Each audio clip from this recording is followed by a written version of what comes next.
नमस्कार, आप देख रहे हैं मीडिया हंट न्यूज।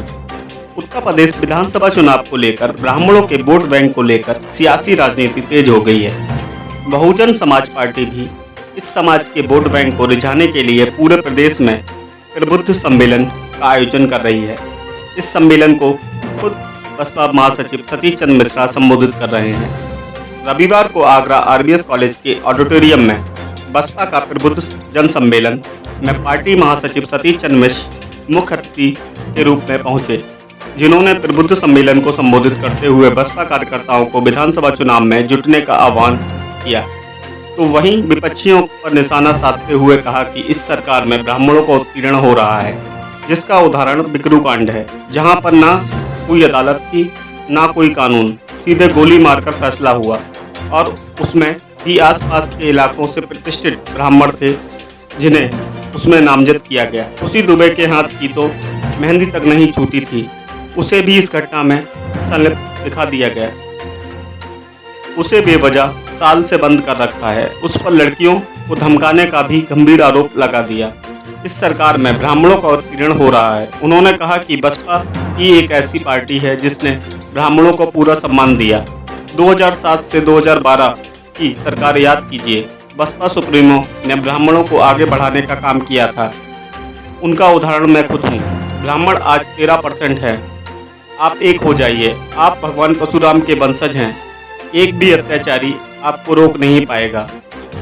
बहन जी पर बीजेपी ने झूठे मुकदमे फंसाकर उन्हें डराने धमकाने का काम किया, लेकिन कुछ नहीं हुआ।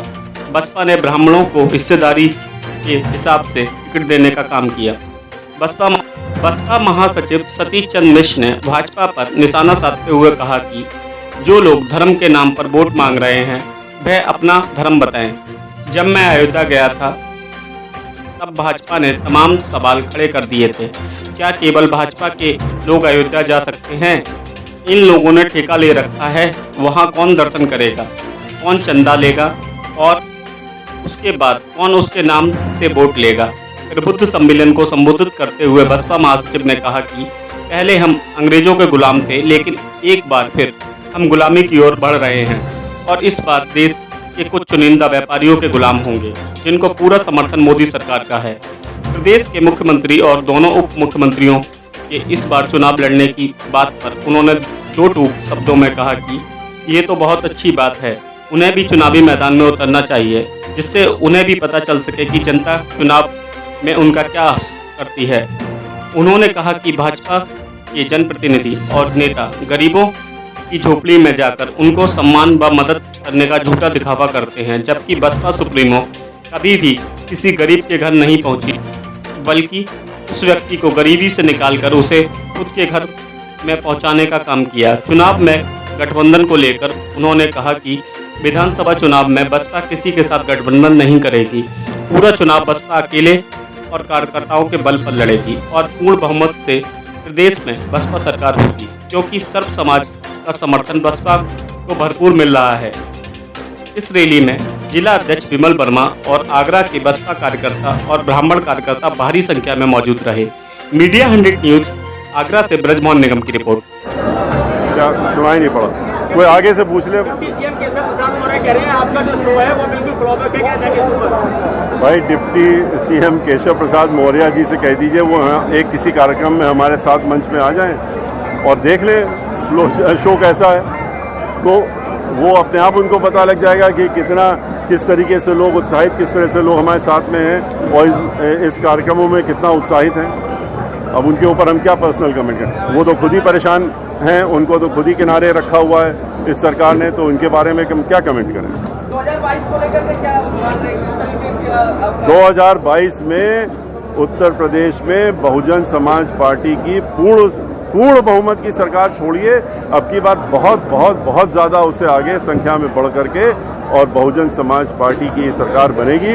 जिस तरीके से सर्व समाज आज बहुजन समाज पार्टी के साथ जुड़ रहा है, उतना 2007 में भी हमारे साथ में नहीं जुड़ रहा जितना इस समय उत्साहित है, और अब की बार शर्तिया पूर्ण बहुमत की सरकार बनेगी।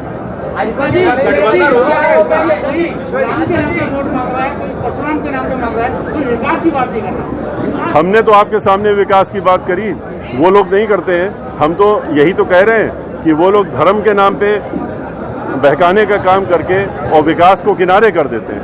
हमने तो उत्तर प्रदेश में जो विकास बहुजन समाज पार्टी ने किया है, आगरा शहर में ही देख लीजिए, आप पूरे प्रदेश में देख लीजिए, एक नहीं बीसियों लाख मकान बना करके और 2-2 कमरे के मुफ्त में जो लोग झोपड़ी में रहते थे उनको देने का काम किया। ये जो लोग हैं, इनके नेता हैं, झोपड़ियों में जाते हैं दिखाने के लिए, खाना खाने के लिए, खिचड़ी खाने के लिए, ले अपना खाना जाते हैं। बहन मायावती जी का क्या है, वो झोपड़ियों में नहीं जाती हैं, झोपड़ियों में जो लोग रह रहे हैं उनको झोपड़ियों से निकाल करके और पक्के मकान में ले जाने का काम करती हैं। यही फर्क है दोनों।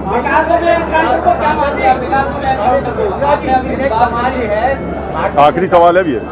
भारतीय जनता पार्टी के जो बड़े नेता हैं, योगी जी है, केशव मौर्य है और डिप्टी सीएम, ये चुनाव में जा रहे हैं, चुनाव लड़ रहे हैं, क्या मानते हैं भारतीय जनता पार्टी? देखिए, बहुत अच्छा है।